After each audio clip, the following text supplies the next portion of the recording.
நிலக்கரி சுரங்க ஏலத்தை தொடங்கி வைத்து பிரதமர் நரேந்திர மோடி உரையாற்றுகிறார். பார்க்கலாம். और नॉन कैप्टिव के जाल में उलझाकर रखा गया था। इसको कंपटीशन से बाहर रखा गया था। ट्रांसपेरेंसी की एक बहुत बड़ी समस्या बार बार सामने आई है। ईमानदारी से ऑक्शन को छोड़िए, कोयला खदानों के अलॉटमेंट में बड़े बड़े घोटालों की चर्चा हर किसी ने सुनी है, हर समय हुई है, हर कोने में हुई है। इस वजह से देश के कोल सेक्टर में इन्वेस्टमेंट भी कम होता था और उसकी एफिशिएंसी भी हमेशा सवालों के घेरे में रहती थी। कोयला निकलता किसी राज्य में था, जाता सैकड़ों किलोमीटर दूर किसी अन्य राज्य के पावर प्लांट के लिए होता था, जबकि वे राज्य के पावर प्लांट्स कोयले का इंतजार करे रह जाते थे। यानी काफी कुछ मिसमैनेज था, अस्त व्यस्त था। साथियों, साल 2014 के बाद स्थिति को बदलने के लिए एक के बाद एक कई कदम उठाए गए। जिस कोल लिंकेज की बात कोई सोच नहीं सकता था, वो हमने करके दिखाया। ऐसे कदमों के कारण कोल सेक्टर को मजबूती भी मिली। आज बड़े बड़े रिफॉर्म्स को एब्सॉर्ब करने की ताकत उसके अंदर आ रही है। अभी हाल में हमने वो रिफॉर्म्स किए जिसकी चर्चा दशकों से चल रही थी, आप लोग भी कर रहे थे, जो अपने आप को एक्सपर्ट कमेंटेटर मानते हैं, वे भी कर रहे थे। अब भारत ने कोल और माइनिंग के सेक्टर में कंपटीशन के लिए, कैपिटल के लिए, पार्टिसिपेशन और टेक्नोलॉजी के लिए पूरी तरह से खोलने का बहुत बड़ा फैसला लिया है। इसका भी ध्यान रखा गया है कि जो नए प्लेयर्स, प्राइवेट प्लेयर्स माइनिंग के क्षेत्र में आए, उन्हें फाइनेंस के कारण कोई दिक्कत ना हो, उसका भी ध्यान रखा गया है ताकि नए लोगों को प्रोत्साहन मिले। साथियों, एक मजबूत माइनिंग और मिनरल सेक्टर के बिना सेल्फ रिलायंस हमारे देश के गरीब इलाकों के और गरीब लोगों के सबसे ज्यादा आशीर्वाद हम सबको मिलने वाले हैं। साथियों, कोल रिफॉर्म्स करते समय इस बात का भी ध्यान रखा गया है कि एनवायरनमेंट की रक्षा का भारत का कमिटमेंट कहीं से भी कमजोर न पड़े। कोल से गैस बनाने के लिए अब बेहतर और आधुनिक टेक्नोलॉजी का हम प्रयोग करना चाहेंगे और टेक्नोलॉजी आ पाएगी। कोल गैसिफिकेशन जैसे कदमों से एनवायरनमेंट की भी रक्षा होगी। कोयले से बनने वाली गैस का उपयोग ट्रांसपोर्ट और कुकिंग के लिए हो पाएगा। यूरिया और स्टील मैन्युफैक्चरिंग से जुड़े उद्योगों को प्रमोट करेगा। हमने लक्ष्य रखा है कि साल 2030 तक, 2030 तक, यानी कि इस दशक में करीब 100 मिलियन टन कोल को गैसीफाई किया जाए। मुझे बताया गया है कि इसके लिए 4 प्रोजेक्ट्स की पहचान हो चुकी है और इन पर करीब करीब 20,000 करोड़ रुपए इन्वेस्ट किए जाएंगे। साथियों, कोल सेक्टर से जुड़े ये रिफॉर्म्स ईस्टर्न और सेंट्रल इंडिया को, विशेषकर हमारी ट्राइबल बेल्ट को डेवलपमेंट का पिलर बनाने का भी एक बहुत बड़ा जरिया है। हमारे यहां जहां कोयला है, जहां मिनरल्स है, देश का वो हिस्सा प्रोग्रेस और प्रॉस्पेरिटी के मामले में उस स्तर पर नहीं पहुंच पाया है। देश का ये वो हिस्सा रहा है जहां बड़ी संख्या में एस्पिरेशनल डिस्ट्रिक्ट भी हैं। वो जिले जहां के लोग विकास के लिए एस्पायर कर रहे हैं, लालायित है, कर गुजरने का इरादा रखते हैं, सामर्थ्य है, शक्ति है, समझ है, सब कुछ है, लेकिन यही जिले विकास की दौड़ में बहुत पीछे रह गए हैं। आप कल्पना कर सकते हैं, देश में 16 एस्पिरेशनल डिस्ट्रिक्ट्स ऐसे हैं जहां कोयले के बड़े बड़े भंडार है, लेकिन इनका लाभ वहां के लोगों को उतना नहीं हुआ जितना होना चाहिए था। वहां के गरीबों का जितना भला होना चाहिए था वो नहीं हुआ।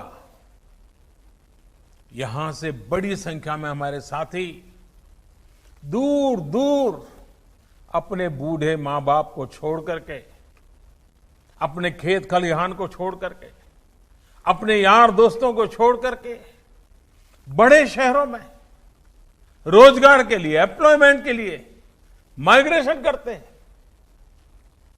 ऐसी अनेक समस्याओं को कम करने और पूर्वी भारत और मध्य भारत की एक बड़ी आबादी को उसके घर के पास ही बेहतर रोजगार के अवसर देने में कॉमर्शियल माइनिंग तरफ हम जो कदम उठा रहे हैं वे एक इच्छित परिणाम लाएंगे। और जब मैं इच्छित परिणाम की बात करता हूं, मुझे इन क्षेत्रों का विकास करना है, हमें वहां के गरीबों का भला करना है, हमें पहले उस इलाके को आत्मनिर्भर बनाना है, बना के हर परिवार को आत्मनिर्भर बनाना है, हर गरीब की जिंदगी में बदलाव लाना है। आज जिन कोल ब्लॉक्स का ऑक्शन हो रहा है, इनसे ही इस क्षेत्र में लाखों जॉब पैदा होने का अनुमान है। इतना ही नहीं, कोयला निकालने से लेकर ट्रांसपोर्टेशन तक को बेहतर बनाने के लिए जो आधुनिक इंफ्रास्ट्रक्चर तैयार किया जाएगा, उससे भी रोजगार के अवसर बनेंगे, वहां रहने वालों को अधिक सुविधाएं मिलेगी। अभी हाल ही में सरकार ने इस तरह के इंफ्रास्ट्रक्चर पर 50,000 करोड़ रुपए खर्च करने का निर्णय किया है। साथियों, कोल सेक्टर में हो रहे रिफॉर्म, इस सेक्टर में हो रहा निवेश लोगों के जीवन को विशेषकर हमारे गरीब और आदिवासी भाई बहनों के जीवन को आसान बनाने में बहुत बड़ी भूमिका निभाएगा। कोल प्रोडक्शन में अनकोल प्रोडक्शन से राज्यों को एक्स्ट्रा रेवेन्यू मिलेगा। उसका इस्तेमाल वहां की जन कल्याण योजनाओं में होगा, उस राज्य के विकास में होगा। इसके साथ ही राज्यों को डिस्ट्रिक्ट मिनरल फंड, उससे भी बहुत मदद मिलने वाली है और ये मदद जारी रहेगी। इस फंड का बड़ा हिस्सा कोल माइनिंग के आसपास के इलाकों में जरूरी सुविधाओं के विकास में लगाया जा रहा है। वहां के लोगों की जिंदगी, ईज ऑफ लिविंग, उनको जीने के लिए जूझना न पड़े, उन्हें सरकारों के साथ जद्दोजहद न करना पड़े। वो आत्मसम्मान से जिए, वो आत्मनिर्भर होकर के जिए। यानी जहां संपदा है वहां रहने वालों में संपन्नता भी हो। इस लक्ष्य को लेकर हम आगे बढ़ रहे हैं। आज उठाए जा रहे ये कदम इस लक्ष्य को हासिल करने में बहुत मददगार सिद्ध होंगे। साथियों, ये ऑक्शन ऐसे समय में हो रहा है जब भारत में बिजनेस एक्टिविटी तेजी से नॉर्मल हो रही है। कंजम्पशन और डिमांड बड़ी तेजी से प्री कोविड लेवल की तरफ आगे बढ़ रहे हैं। ऐसे में इस नई शुरुआत के लिए इससे बेहतर समय हो ही नहीं सकता। पावर जनरेशन हो, कंजम्पशन हो, पेट्रोलियम प्रोडक्ट्स की डिमांड हो, इनमें मई के आखिरी और जून के पहले हफ्ते में तेजी से बढ़ोतरी हुई है। इसी तरह अप्रैल की तुलना में ई वे बिल्स, उसमें करीब 200% का बड़ा उछाल देखने को मिला है। 200%। जून में टोल कलेक्शन भी फरवरी के कलेक्शन का 70% तक पहुंच चुका है। मई के महीने में रेलवे फ्रेट टैरिफ, उसमें भी अप्रैल की तुलना में 26% की इंप्रूवमेंट दर्ज की गई है। अगर टोटल डिजिटल रिटेल ट्रांजैक्शंस उसकी बात करें तो उसके वॉल्यूम और वैल्यू दोनों में वृद्धि होनी शुरू हुई है। साथियों, रूरल इकोनॉमी भी अपनी स्पीड पकड़ना शुरू कर रही है। इस बार खरीफ क्रॉप का एरिया पिछले साल के मुकाबले 13% से ज्यादा है। इस वर्ष गेहूं का प्रोडक्शन और प्रोक्योरमेंट दोनों बढ़ा है। पिछले साल के मुकाबले अभी तक गेहूं का 11% से ज्यादा प्रोक्योरमेंट किया जा चुका है। मतलब ये कि किसानों की जेब में भी इस बार ज्यादा पैसा पहुंचा है। ये जितने भी इंडिकेटर्स हैं, मैंने बहुत ज्यादा समय लिया नहीं, कुछ कम गिनाए हैं। ये जितने भी इंडिकेटर्स हैं वो दिखा रहे हैं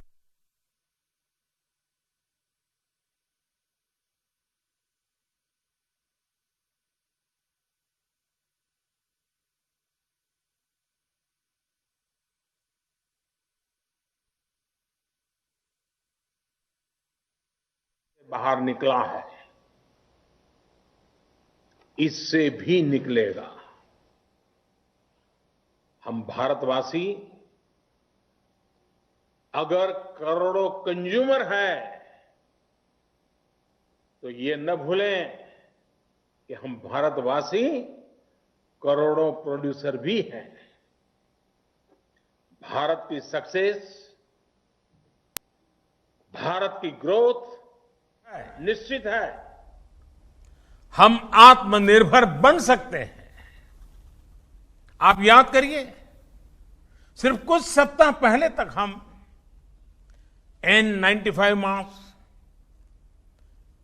कोरोना की testing kit, personal protective equipment PPE, ventilator, अपनी जरूरत का ज्यादातर हिस्सा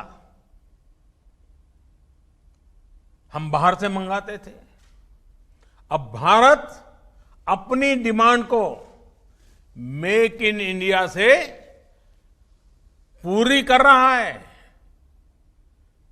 इतना ही नहीं, बहुत जल्द हम महत्वपूर्ण मेडिकल प्रोडक्ट्स के एक्सपोर्टर भी बनेंगे। आप अपना विश्वास, अपना हौसला बुलंद रखिए। हम सब मिलकर के ये सपने साकार कर सकते हैं। हम आत्मनिर्भर बन सकते हैं। और ये हम सबका संकल्प है। 130 करोड़ देशवासियों का संकल्प है। हमें आत्मनिर्भर भारत बनाना है और हम आत्मनिर्भर भारत बना सकते हैं। सेल्फ रिलायंट इंडिया की जो जर्नी 130 करोड़ भारतीयों ने शुरू की है, आप भी उसके भागीदार हैं। आप नेतृत्व करने के लिए आगे आइए। जीवन में ऐसे मौके बहुत कम आते हैं जब कुछ कर करके इतिहास को मोड़ देने की मौका आ जाता है। आज भारत के उद्योग जगत को, आज भारत के व्यापारी जगत को, आज भारत के सर्विस सेक्टर को लीड करने वाले लोगों के लिए इतिहास को बदलने का मौका आया है। इतिहास की दिशा बदलने का मौका आया है। भारत के भाग्य को बदलने का मौका आया है। हमें इस मौके को जाने नहीं देना है। हमें इस अवसर को छोड़ना नहीं है। आइए भारत को आगे बढ़ाएं, भारत को आत्मनिर्भर बनाएं। साथियों, आज मुझे आपके बीच आने का मौका मिला। मामला तो कोयले का है, हीरे के सपने देख करके चलना है। एक बार फिर आप सभी को इस अहम शुरुआत के लिए, कोल सेक्टर के इस अहम पड़ाव के लिए मेरी तरफ से बहुत बहुत शुभकामनाएं हैं। मैं विशेष रूप से मंत्रिपरिषद के मेरे साथी प्रहलाद जोशी जी को और उनकी टीम को बहुत बधाई देना चाहता हूं, क्यों उन्होंने इस लॉकडाउन पीरियड का इतना उपयोग किया। पूरे डिपार्टमेंट के हर बारीकियों का अध्ययन किया। देश के लिए नया क्या कर सकते हैं, नए तरीके से क्या कर सकते हैं, उन्होंने एक बहुत बड़ी लीडरशिप दी है। मैं प्रहलाद जी को, उनके सचिव और उनकी टीम को आज बहुत बधाई देना चाहता हूं। आपको लगता होगा कि आप एक छोटा सा कार्यक्रम कर रहे हैं। प्रहलाद जी, मुझे नहीं लग रहा है, मैं तो देख रहा हूं कि आप आत्मनिर्भर भारत के लिए एक मजबूत नींव आज डाल रहे हो, और इसलिए और आपकी टीम बहुत बधाई के पात्र है। उद्योग जगत के जो साथी आज यहां मौजूद है, उनको मैं फिर से एक बार विश्वास दिलाना चाहता हूं, मैं आपके साथ हूं। देश हित के हर काम में आप 2 कदम चलिए, मैं 4 कदम चलने के लिए आपके साथ हूं। आइए हम मिलकर के इस अवसर को जाने न दें। फिर एक बार आप सबको बहुत बहुत शुभकामनाएं, बहुत बहुत धन्यवाद।